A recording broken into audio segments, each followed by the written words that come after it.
Hello বন্ধুরা, আজকে আমি যে রান্না করছি তোমাদের সাথে শেয়ার করবো। আজকে করছি কুমড়ো আলুর তরকারি। কুমড়ো আলুর তরকারিতে আলু পেঁয়াজ দিয়ে দিয়েছি। আলু পেঁয়াজ লাল লাল করে ভেজে নেবো। ফোড়নের মতো দিয়েছি জিরে, তেজপাতা, শুকনো লঙ্কা। এবার একটু নুন হলুদ দিয়ে দেবো।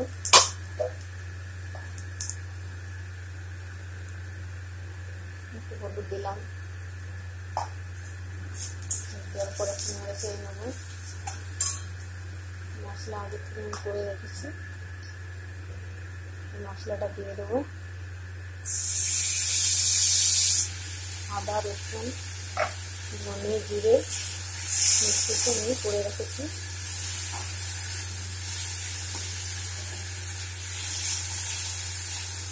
একটু নাড়াচাড়া করবো মশলাটা। তারপর কুমড়ো কেটে ধুয়ে রেখেছি, কুমড়োগুলো দেবো।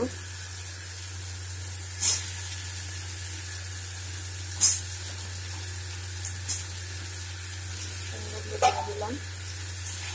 এবার কুমড়োগুলো দিয়ে একটু কষাবো। মাছটা একটু কম করে দিই, নাহলে মশলাটা বেজে যাবে। একটু হলুদ লাগবে, একটু হলুদ দিলাম। একটু নুন দিয়ে দিই।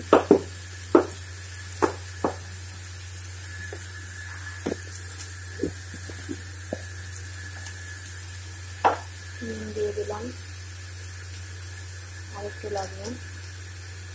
নুন দিয়ে আবার কষাবো। একটু করে জল দেবো। আবার একটু আঁচটা বাড়িয়ে দিলাম। দেখো, জল কিন্তু বেরোয়নি কুমড়ো থেকে, জল দিতে হবে। কাঁচা কুমড়ো হলে কুমড়ো থেকে জল বেরোয়।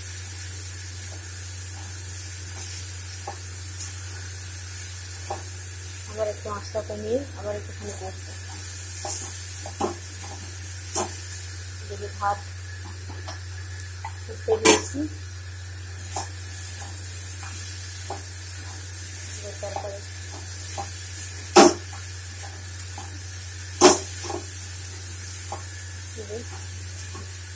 আর একটুখানি করবো, একটু জল দেবো মশলাটা যাতে পুড়ে না যায়। একটু জল দিলাম, জল দিয়ে এবার ঢাকা দিয়ে দেবো।